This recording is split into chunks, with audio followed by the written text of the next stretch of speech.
Mööda väikese Lõuna-Eesti rajoonilinna pargisisest kõnniteed astusid kaks inimest, mees ja naine. Kõnnitee oli rajooni täitevkomitee kommunaalosakond kommunistliku partei juhtimisel ääristanud värvikirevate, hurmavalt lõhnavate lillepeenardega. Põõsastes siristasid linnukesed. Vana Halvares, kes istus pargitee ääres hõbepaju kuivanud oksatüükal, vaatas põlglikul ilmen seda üsna tüsedat paari. Ja kui nad olid möödunud, tegi halvustavat häält, justkui irvitaks möödujate üle. Kvaak, kvaak, kvaak. Mees tundis ennast sellest häälitsusest solvatuna, aga naine ehk abikaasa, nagu tollal kombeks oli elukaaslast nimetada, ei pannud varest tähelegi. Mees oli, nagu juba öeldud, tüse ja mida sellele enam lisada, ega meesterahva kirjeldamiseks. Tüseda mehe kirjeldamiseks palju sõnu ehk suuri sõnu ei leiagi. Aga vat naise kohta võib hea tahtmise korral öelda palju häid, kauneid sõnu. Öelda Kompartei rajoonikomitee esimese sekretäri naise kohta lihtsalt, et ta oli ilus paks, on sama hea kui mitte midagi öelda. Eriti tagantvaates. Tal oli eriline, spetsiifiline, tähelepanu äratav, meeldejääv ja imestama panev kõnnak. Ta tuharad kerkisid käimisel üles, järsult üles, peaaegu seljani, ja langesid siis järsku, võiks isegi öelda, järsu mütsatusega alla. Ikka järsult üles ja alla, kusjuures tippivalt. Võrratu vaatepilt. Seda paari tagant vaadates oli igale väikelinna elanikule eksimatult selge. Siin läheb mööda pargiteed kommunistliku partei rajoonikomitee esimene sekretär oma naisega. Ja nii see oligi. Nad sibasid kiirel tippival kõnnakul, naine mehe käevangus. Taolise tippiva, aga kiire kõnnaku oli naisele selgeks õpetanud tema mees, rajooni tähtsaim mees. Kiire tippiv kõnak väljendab asjalikkust, toimekust ja töökust, mõnes mõttes ka arukust. Ja seda rajooni esipaari esinduslikku kõnnakut nägid väikese rajoonilinna elanikud oma silmaga järjekordselt just praegu, kui parteisekretär abikaasaga kiirustas pargi kõrval paiknemast nomenklatuuri korterelamust rohelise, lopsaka lehestikuga pargi taga paiknevasse Kompartei rajoonikomitee hoonesse, oma tööpostile. Ja ka tema abikaasa töötas samas majas partei poliitharidusvõrgu raamatukogu juhatajana. Nad olid pealtnäha õnnelik paar, õnnelikud inimesed. Nende seksist ma ei räägi, kuigi seksist ja orgasmist rääkimine on praegusel ajal moes. Nad mõlemad olid endised komsomolitöötajad. Elu oli avardunud nende ees otse kui helesinine päikeses sillerdav laguun. Ja see sillerdas ikka endiselt. Rajooni kõrgeim nomenklatuurne paar ehk eliidi esipaar istus parteikomitee maja ees ootavasse musta Volgasse, seejuures auto kiikus vetrude krigisedes veel mõnda aega, enne kui rahunes. Partei esimese sekretäri auto taha olid rivistunud veel mõned mustad Volgad, seejärel 2-3 halli Volgat, 4-5 Džiguulid ja ka üsna ilmetud Moskvitšid, aga neid ei olnud palju. Kahtlemata, ka viimati nimetatud sõidukid kuulusid partei rajoonikomitee nomenklatuuri kuuluvatele asjameestele. Sovhoosi direktorid ja kolhoosi esimehed, kolhooside ehituskontori juhataja, autobaasi direktor ja kahtlemata ka kohaliku veinitehase direktor, sest temalt sai kohalik nomenklatuur piiramatus koguses piiritusega kõvendatud veini ehk Parma 1000 ja ka paar liitrit niinimetatud söögipiiritust. Aga oma mustades ja hallides ametivolgades sõitsid rajooni julgeolekuülem, rajooni prokurör ja rahvakontrolli komitee esimees. Neil kõigil olid kaasas kenad näitsikud ehk nõunikud, keda rahvasuu kutsus lihtsalt litsideks, kes nad tegelikult ka olid. Sõideti paarikümne kilomeetri kaugusel asuvasse Lõuna-Eesti Metsajärve ääres paiknemasse jahimajakesse. Kommunistliku partei rajoonikomitee esimese sekretäri 60 aasta juubeli sünnipäevale. Siinjuures väike mitteoluline vahemärkus. Võttes arvesse oma eelmist 55 aasta juubelt, oli Kompartei rajoonikomitee esimene sekretär õigemini tema naine, teinud teatud järeldused. Naine oli esitanud oma mehele, kompartei rajoonikomitee esimesele sekretärile, vastavad naiselikud tahteavaldused, mis pigem, arvestades naise olemust, olid siiski ranged nõudmised. Järgmisel juubelil ärgu tassigu need nomenklatuursed parteilised pugejad kohale hunnikute viisi välismaa videomagnitofone, televiisoreid, kõlareid, pleireid, raadiokombaine ja muud sellist kapitalistlikku rämpsu. Meil on kogu kelder neid Sonysid ja Samsunge täis. Toogu ainult väärtkingitusi, mis vastab kommunistliku partei rajoonikomitee esimese sekretäri staatusele. Kuld ja hõbeesemed. Ka puhas ehtne kristall läheb asja ette. Ja rohkem midagi pole vaja. Rahaümbrikutes ärgu toppigu. See on altkäemaks. Ja kui vaja, võtame ise sealt, kust on mida võtta. Kingituste üleandmise protseduur toimus kiirelt ja väga lihtsalt. Olid ju kingitused tagasihoidlikud, mitte eriti kogukad. Suruti kätt, kingituse andja ja saaja naeratasid teineteisele mõistvalt ja paljulubavalt. Kompartei rajoonikomitee esimese sekretär andis kingitused üle tema kõrval seisvale abikaasale, kes poetas kingituse kilekotti, millel ansambli The Beatles pilt ja sellel tekst Lady Madonna. Muide tollal, õndsal nõuka Vene okupatsiooni ajal, võis endale taolist kilekotti lubada ainult kompartei rajoonikomitee esimese sekretäri naine, kes õnneks oli käinud koos rajooni eesrindlike lüpsete turismigrupiga Jugoslaavias turismireisil ja seal veidi nuusutanud vaba, kuigi juba pisut haisvat kapitalistlikku õhku, ehk nagu öeldakse, saanud sõõmu värskendavat hapnikku. Pärast kingituste üleandmist, nagu ikka, istuti lauda. Siinjuures võib ilma võltshäbita öelda, et juubelikülalistel, rajooni eliidil ja nendega kaasa olnud litsidel ei olnud suu seinapragu. Esimesed 50-grammised viinatopsid läksid alla just kui kappatäied külma vett saunakerisele. Aga siiski, auru tõstis üles ja väga kiiresti. Sõõmisele aega ei raisatud ja nagu ütlevad venelased, peale esimesi napsesakuskat ei hammusta. Pidu.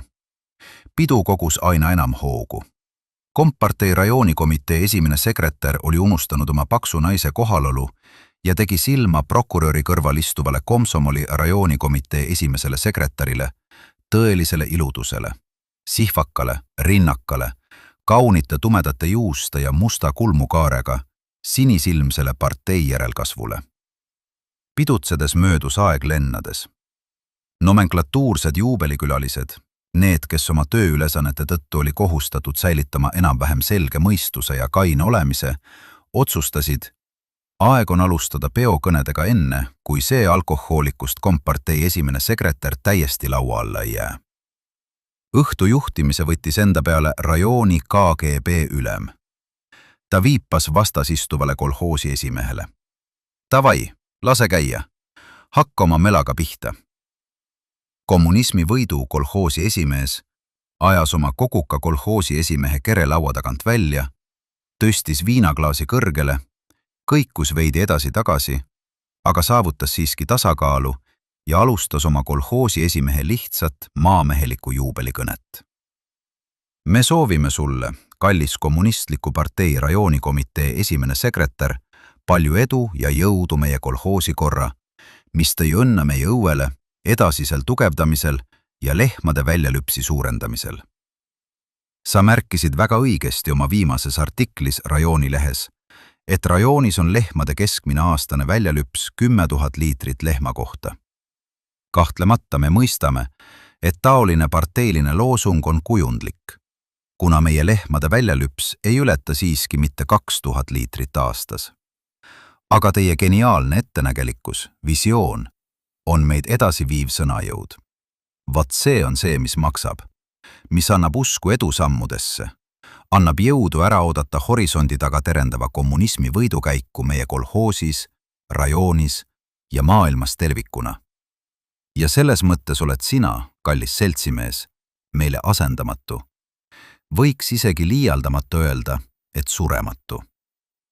Meie, lihtsad kolhoosnikud, lihtsad inimesed nagu me oleme, Meie ei oska öelda. Me ei tea, mida teeks ilma komparteita, ilma tema suunisteta ja tema edasiviivate innovaatiliste ja jätkusuutlike loosungiteta. Ilma sinuta, kallis seltsimees. Elagu kompartei rajoonikomitee esimene sekretär. Proosit! Kolhoosi esimees ajas pea kuklasse, kummutas viinaklaasi põhjani ja sättis ennast istuma. Aga ta istus toolist mööda ja kadus, justkui poleks teda olnudki. Rajooni julgeolekuülem teadustas uuest esinejast, sõna sai rajooni prokurör, esimese klassi jurist. Muide, see noor, käharapäine Moskva kooli lõpetanud prokurör meeldis Tartu Ülikooli lõpetanud julgeolekuülemale tema ägeda olemise poolest. See noor prokurör võis purjus peaga perse saata kõik, sest oli lõpetanud Moskva juriidilise akadeemia. Prokurör, enne kui tõusis lauast, näpistas kergelt tagumikust tema kõrval istuvat kaunitari, rajooni komsomolikomitee esimest sekretäri. See kihistas vaikset naeru, olles meelitatud taolisest prokuröri poisikeselikust ahistamisest. Prokurör kohendas oma vormipintsakut, mille nööpidel ilutses Nõukogude Liidu vapp, ehk vene keeles öelduna serp ja molot. Ta alustas kõnet, sest kõnede pidamine, eriti kohtukõnede pidamine, oli tema igapäevane leib. Kallis seltsimees, kallis juubilar. Partei juhib masse, aga ikka leidub massides isendeid, kes ei mõista partei ja tema meedia peajoont. Ei aja asju nii nagu vaja, tapavad ja vägistavad teineteist ja üksteist. See on halb. Ütleks isegi, et väga halb, seltsimehed. Aga prokuratuur koostöös Komsomoli aktiiviga on asunud tegutsema. Me töötame käsikäes ja meie, õiguskaitseorganid ning meie aktiivsed abilised, Komsomoli rajoonikomitee esimene sekretär ja Komsomol tervikuna mõistame, et iga inimelu on tähtis. Tähtis on ka luuseri, tööpõlguri, paadialuse ja teiste ebateadlike elementide elu ja tegevus. Ja me peame neid kaitsma. Peame partei juhtimisel ja isiklikult teie, seltsimees partei sekretär targal juhtimisel, haarma kinni vaenlase käest ja seda ka une pealt. Partei juhtimisel edasi, kommunismi võidule. Saal aplodeeris palavalt. Partei sekretär noogutas juhmi näoga, aga heaks kiitvalt. Aplausi lõppedes tõusis lauast Komsomoli rajoonikomitee esimene sekretär. Ta oli pikka kasvus, saleda talje ja 2 kaunikujuliste rinnaga. Temast õhkus ülimat naiselikkust, kirge sütitavat seksuaalsust ja tema kleidi alt tõusev eriline õhustik tekitas kõrvalistuvas prokuröris kerget peapööritust. Juubilar aga, olles lummatud Komsomoli sekretäri pimestavast seksuaalsusest, mõtles endamisi, olles selleks hetkeks juba täielikult unustanud enda kõrvalistuva paksu elukaaslase. Selle edutan ma lähemal ajal partei rajoonikomitee ideoloogia sekretäriks. Eks pärast näe. Komsomoli sekretär alustas oma kõnega. Kallis esimene sekretär. Ma ei mõtle sõna kallis all mitte paljalt kompartei esimest sekretäri rajoonis, vaid ma mõtlen meest, kes paneb kiiremini põksuma iga noore naise südame. Ja naine, iga naine ütleb, selle mehe juhtimisel, tema näpunäidete järgi ma tahan tööta, elada ja armastada, saada lapsi ja ehitada kommunismi. Ma tahan hõigata kuuldavalt ja et kõik mitte ainult kuuleks, vaid ka näeks. See on mees, kes oskab juhtida rajooni, suhelda iga inimesega, iga mehe ja naisega eraldi võetuna, eriti naistega, sooneutraalselt või teisiti, nii või naa, see polegi tähtis. Tähtis on kommunistliku maailmakorra pöördumatu võit. Ma sooviks, et selliseid mehi, nagu olete teie, seltsimees kompartei rajoonikomitee esimene sekretär, oleks palju. Kordades rohkem, kui neid on praegu, et jätkuks kõigile. Soovin teile tervist ja mehist jõudu. Järgnes kõrvulukustav aplaus. Kõik tõusid püsti. Aplaus kasvas üle ovatsioonideks, mis kaikus seinast seina. Komsomoli sekretäri kõrval istuv noor, naistehimuline prokurör müksas Komsomoli sekretäri tagumikku ja kui see oli istunud, sosistas kõrva. Hästi panid, raisk. Nüüd antakse sulle ametkõrgendust, aga ära kohe anduma hakka. Mängi ka veidi. Komsomoli sekretär pöördus vihaselt prokuröri poole. Keri persse, sa oled mind piisavalt keppinud ja mitte millegi eest. Kahe armunu jagelemise lõpetas rajooni julgeolekuülem. Julgeolekuülema sõnavõtt oli nagu alati, ajakohane ja asjakohane. Ilma liigsete emotsioonideta, ehk nagu ütles seltsimees Stalin, kui pea on maha võetud, siis juukste üle ei nuteta. Julgeolekuülem sõnas kiretult, seejuures kohendas pintsaku revääri, mille taskus rippus Makarovi püstolikolakas. Olgu tervitatud rajooni kompartei esimene sekretär, meie suur juht ja õpetaja. Julgeolekuorganid tegutsevad ranges vastavuses kommunistliku partei juhistele, tema näpunäidete järgi. Seda me peame teadma ka une pealt ja purjus või pohmellis peaga. Ja seda eriti, sest meie töötajatel on kombes töötada kas purjus peaga või pohmellis peaga. Ja see on hea, seltsimehed. See võimaldab laiemalt avada kallile komparteile meie töötajate südametunnistuse ja kutsub üles uutele kangelaslikele tegudele. Seltsimehed peokülalised, kallis juubilar. Ma usun, et ma ei avalda riiklikku saladust, kui väidan, et meie juubilaril, kommunistliku partei rajoonikomitee esimesel sekretäril, on taskus ümbrik järjekordse dissidendi nimega. Ja see ümbrik antakse minule üle selle peo lõppedes. Meie, tsekistid, ei maga iial. Me oleme alati valvepostil ja ründame vaenlast otse une pealt. Aga õieti ütles rajooni prokurör. Teeme vaenlase kahjutuks ja anname üle parteiorganitele, kes mõistavad kohut sotsialistliku seaduslikkuse raames. Hurraa, seltsimehed! Elagu meie kompartei rajoonikomitee esimene sekretär. Kõik tõusid püsti ja laulsid. Palju aastaid, sulle soovime. Parajasti saabusid kohale pillimehed. See oli midagi külakapelli taolist, akordion, kitarr, viiul ja trummid. Nad asusid kääksutama, häälestama pille, sest nii on kombeks esinemist alustada. Kompartei esimene sekretär mõistes, et nüüd läheb lahti tantsuks ehk tantsulgaks, nagu seda karglemist nimetas noorem rahvas, tõusis püsti, et tänada külalisi, öelda kõigile peolistele head, kiitvad parteilised sõnad enne, kui nad ennast laua alla joovad. Ta tõusis püsti, hoidis peos viinalaasi ja oli alustamas kõnet, aga julgeolekuülem, õhtujuht, olles juba täis nagu tarakan, kummardus üle laua, ajas seejuures upakile süldikausi ja sõnas parteisekretärile omamehelikult. Siit pole sind sittagi näha, veel vähem kuulda. Kõik juba purjus ja ei mõista sinu postulaatidest mitte tuhkagi. Sa mine sinna kamina kohal paiknevale rõdule ja esine sealt, just kui seltsimees Brežnev Kremli kongresside palee kõnepuldist. Parteisekretär, hoides ikka veel käes viinaklaasi, rõõmustas justkui laps. Hea mõte. Mõnikord ikka on ka julgeolekul peas väärt ideid.